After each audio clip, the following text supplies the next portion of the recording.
அம்மா லஞ்ச் ரெடியா? இன்னும் இல்லை மிதேஷ், ஆன் தி ப்ராசஸில் இருக்குது. ஒரு சிஸ்டர் வந்து கத்திரிக்காய் ஃப்ரை எப்படி செய்யறதுன்னு கேட்டிருந்தாங்க. ஸோ அவங்களுக்காக இந்த ரெசிபி.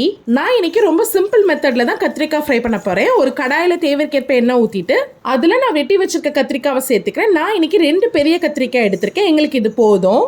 இன்னைக்கு வந்து இதில் வெறும் உப்பு, மிளகாத்தூள், மல்லித்தூள் இதை மட்டும் சேர்த்துட்டு நல்லா சுருளை பெரட்டினா போதும். கத்திரிக்காய் ஃப்ரை ரெடி. கத்திரிக்காவை இப்படி தான் கட் பண்ணணும்னு கிடையாது, நமக்கு பிடிச்ச ஷேப்பில் எப்படி வேணாலும் கட் பண்ணிக்கலாம். இதில் ஒரு முக்கியமானது என்னென்னா, மூடி போட்டு அடுப்பை சிம்மிலே வச்சுட்டு நல்லா ஃப்ரை பண்ணால் நல்லாயிருக்கும். மசாலா பொருள் எல்லாமே உங்களுக்கு ஏற்ற மாதிரி ஆட் பண்ணிக்கோங்க. நான் குட்டி ஸ்பூனுன்றனால 1.5 ஸ்பூன் மிளகாத்தூள், 1 ஸ்பூன் மல்லித்தூள், அப்புறம் தேவைக்கேற்ப உப்பு சேர்த்துக்கிட்டேன். அவ்வளோதான். இது அப்படியே மிதேஷ்க்கு லஞ்சுக்கு பேக் பண்ணிடலாம். இன்றைக்கி என்ன லஞ்ச்னா முள்ளங்கி சாதம், அப்புறம் சைடிஷ்க்கு கத்திரிக்காய் ஃப்ரை. இந்த கத்திரிக்காய் ஃப்ரையை சாப்பாட்டில் அப்படியே பெரட்டி சாப்பிட்டாலும் நல்லாயிருக்கும். இன்னைக்கு ஸ்நாக்ஸ்க்கு வந்து குக்கும்பர். அவ்வளோதான் மிதேஷ், லஞ்சும் ரெடி, பேக்கும் பண்ணியாச்சு. போலாம் பை பை. ஓகேம்மா, பை பை.